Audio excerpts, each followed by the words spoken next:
6 reasons why we need to keep bombing Nigeria. So in May of 2023, Nigeria opens the $20 billion Dangote refinery, the largest oil refinery in Africa. Then in September of last year, Nigeria stops importing refined oil from us, the United States. The result, $3 billion in annual US refined petroleum exports gone. Then starting around May 2024, Nigeria repeatedly votes at the UN in favor of Palestine's bid for full membership, fighting with the global South and breaking with US and Israeli positions. Throughout 2024, Nigeria deepened economic cooperation with China, including multiple lithium and rare earth agreements with Chinese companies. China now controls critical mineral access in the world's 6th most populous nation, Africa's most populous nation. Also, throughout 2024, Nigeria expanded its currency swap agreement with China. Foreign trade began to increasingly be conducted in yuan and naira instead of US dollars. This part's crucial. When countries stop using US dollars, the US doesn't just lose trade revenue, it loses leverage.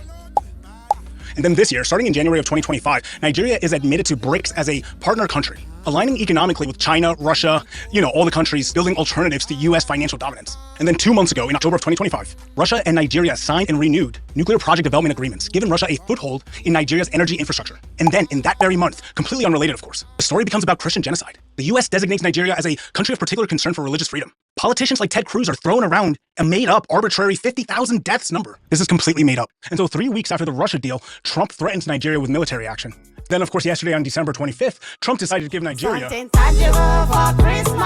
Naturally, we bombed the Sokoto state in the northwestern region of Nigeria, a region that's 95% Muslim. But that's fine, because the Christian persecution that Trump is talking about, that's happening in the Middle Belt, which is only about 500 miles away. For reference, I'm currently sitting right outside of Philadelphia, and 500 miles from here would be Toronto, Canada. Listen, when you're liberating people, geography is not important. It's the thought that counts. Because on the same day we dropped those freedom bombs, 15 Nigerian Muslims were killed in a mosque bombing in northeastern Nigeria. Notice anything?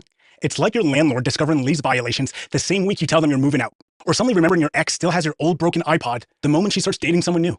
Nigeria is Africa's largest economy. For decades, Western countries, France, Britain, America, have treated Africa like an ATM machine, Nigeria included. Resources out, profits back to Paris, London, the US. That's how it always worked. But something's changing. France got kicked out of Mali, then Burkina Faso, and then Niger. In August of 2024, America pulled its own bases out of Niger. Bases it claimed was there to monitor extremism, but in reality was only there to maintain a military presence in the resource-rich Sahel. China's offering infrastructure deals without any regime change strings attached. They joined BRICS. They opened their own refinery so they wouldn't depend on our oil anymore. Nigeria's trying to stand up after 500 years of exploitation.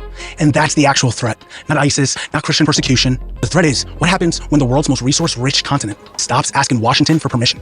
So we dust off the playbook, find a humanitarian crisis, real or exaggerated, amp it up through friendly politicians, cable news, celebrities, and if they don't fall in line, the message is clear. You can have independence or you can have peace, but you can't have both. The mainstream media isn't asking these questions because the answers make America look like exactly what Nigeria says we are, not the world's protector, the world's extortionist.